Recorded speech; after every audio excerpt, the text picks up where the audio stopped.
Hey y'all, it's me, Mr. J. I've just learned how to do something new. We're going to try it out with this next writing exercise, which is all about personality quizzes. So I'm going to start by sharing my screen so that you can see what I'm typing and also see my video up there. So I know you've taken a personality quiz before. There are so many on the internet or magazines, and a good place to look for them is on BuzzFeed.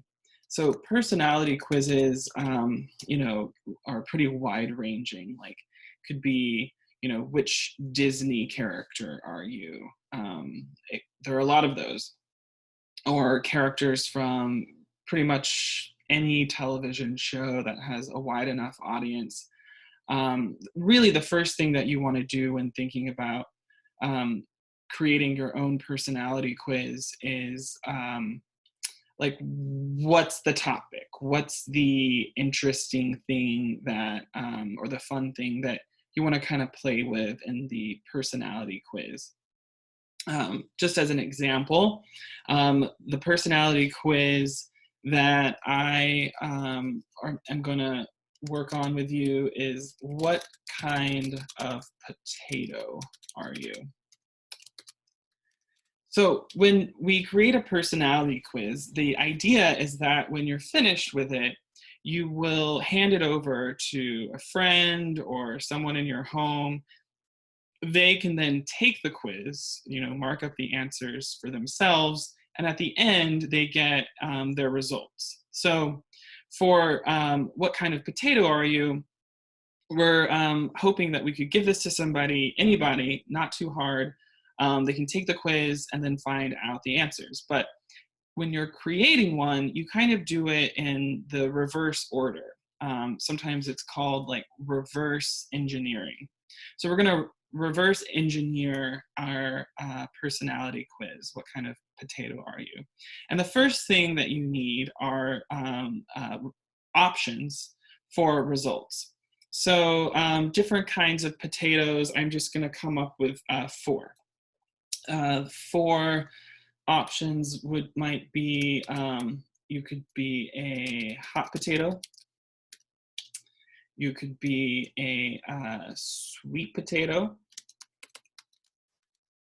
you could be a couch potato,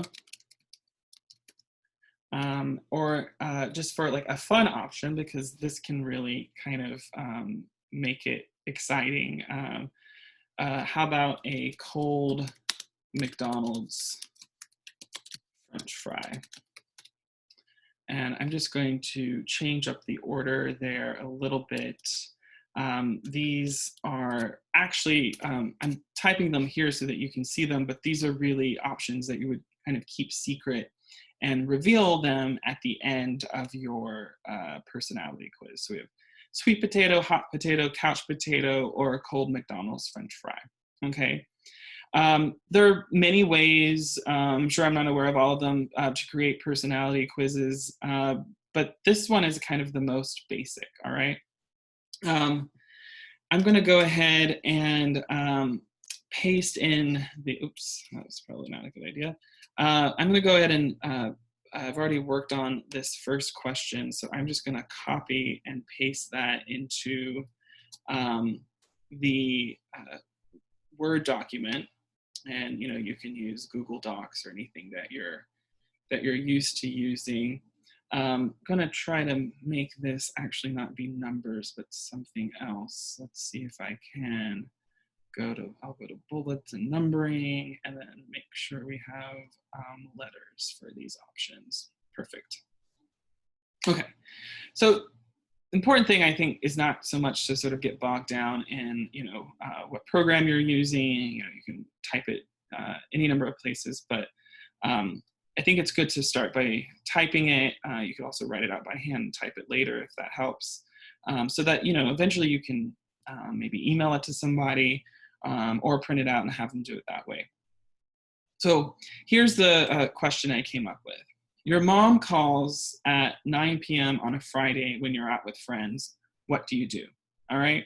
So when you're designing, your questions, you want to kind of keep in mind the fact that, pretty much anybody should be able to relate to the situation, right? So it doesn't always have to be phrased as a question at first.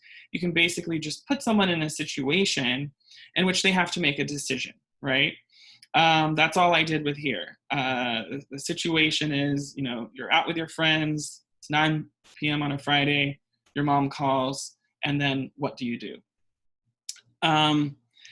The options, I'll just read these here. Option A would be to answer immediately, tell her you're safe. Now you notice when I started this that I kept it in a certain order. So the reason I put answer immediately, tell her you're safe in the A column is because that to me reflects what a sweet potato would do, right? It's a sweet thing, right? You're a good son or a good daughter. You're a sweet person if you are thinking about your mom and why she's calling you and just kind of give her what she wants, right? So that's a sweet thing to do. So in a way, it's kind of like a pun, right, on the idea of sweet. So a lot of personality quizzes are really fun to read because and fun to do and fun to create because they deal with things kind of like puns, and it kind of opens up your imagination.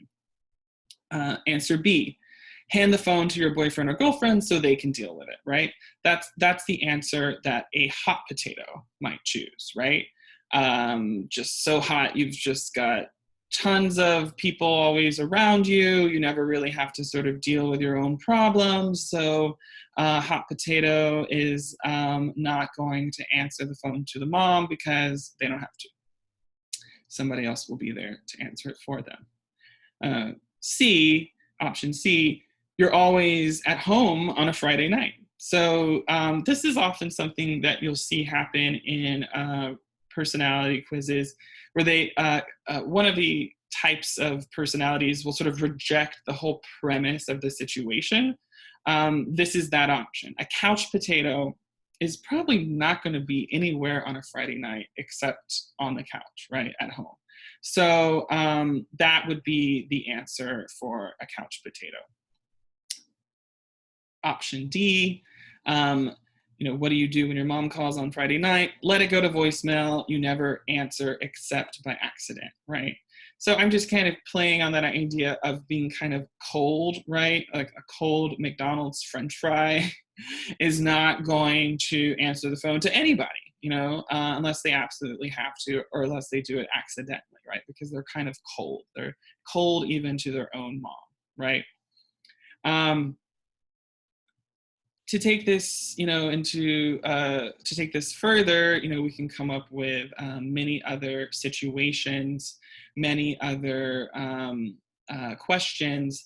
But when let's say you do number 2, your second question, you're going to, I'm just going to put like here, insert premise and question, and then you're going to do the options again. I don't know why that's doing that. I just have to play with it. There we go.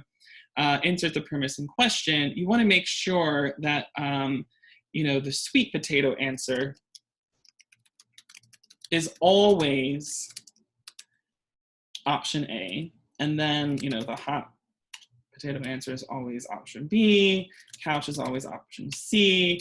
And, cold French fry is always option D. The reason for this is because it's going to make scoring the personality quiz much easier, right? And remember, the person taking the quiz is not going to know really even what types of answers are available to them. That will be revealed at the end. So when you get the quiz that says, what kind of potato are you? You might be thinking of all kinds of different answers, like Idaho russet potato, or maybe something like a new potato or a baked potato. Any of these options could work. It's not in any way a matter of right and wrong. It's just kind of how creative, how funny, how interesting do you want to make it? Let's say we do 10 questions, right? At the end, you're going to ask the person taking the quiz to, and you can write these instructions down and say, now that you've answered all the questions, go back and count up the number of A's, B's, C's, and D's. Once that's done, then you will have the results. So, mostly A's would be, as I said, sweet potato, mostly. This would really, I think,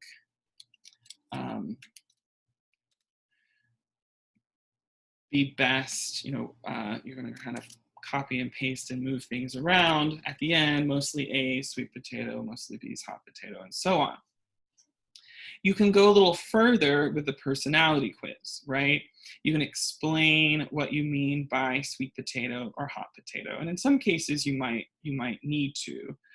For this one, I think it's kind of pretty clear, right? A sweet potato is a sweet person, and a hot potato is a hot person, a couch potato is a lazy person or an antisocial one, and a cold McDonald's French fry is just somebody who's kind of cold and doesn't really sort of do anything they don't want to do just for the benefit of being nice, right? All right. But like I said, if you wanted to kind of, add a description, you could get really creative with that too. Mostly A's equals sweet potato. You're the nicest person you get everyone Christmas gifts, you could go on. So for this, again, it's totally up to your teacher if they're going to give you credit for doing these writing assignments, but I would say what your personality quiz, once you decide on what the topic is, what kind of quiz it is, and the options and the questions and the scoring, I would say, if to meet the minimum, you should have a minimum of 10 questions. Actually, let's say a minimum of 9. It's sometimes great to have an odd number, or at least a number that's not divisible by 2 or 4, so that you can, so that when the person taking the quiz counts them up, they actually do have an answer that they can get, mostly A's, right? So if you have 5 A's and 5 B's, you're somewhere between a sweet and a hot potato. So let's just say your personality quiz should have 9 questions and a minimum of 3, ideally 4 different types of personalities that the quiz is testing for. Have fun with this. You can do it with, like I said, television show characters, things you've been binge watching perhaps. Also, if you're reading a book, you could do characters in the book that you're reading. That's all entirely up to you. I just wanted to show you that you've probably taken a lot of these, may not have ever written one before, and they can be really funny and fun and interesting, and it kind of gives you some insight into sort of how some of these things work. All right, well, enjoy doing that, and I'll be back at another time with more writing exercises.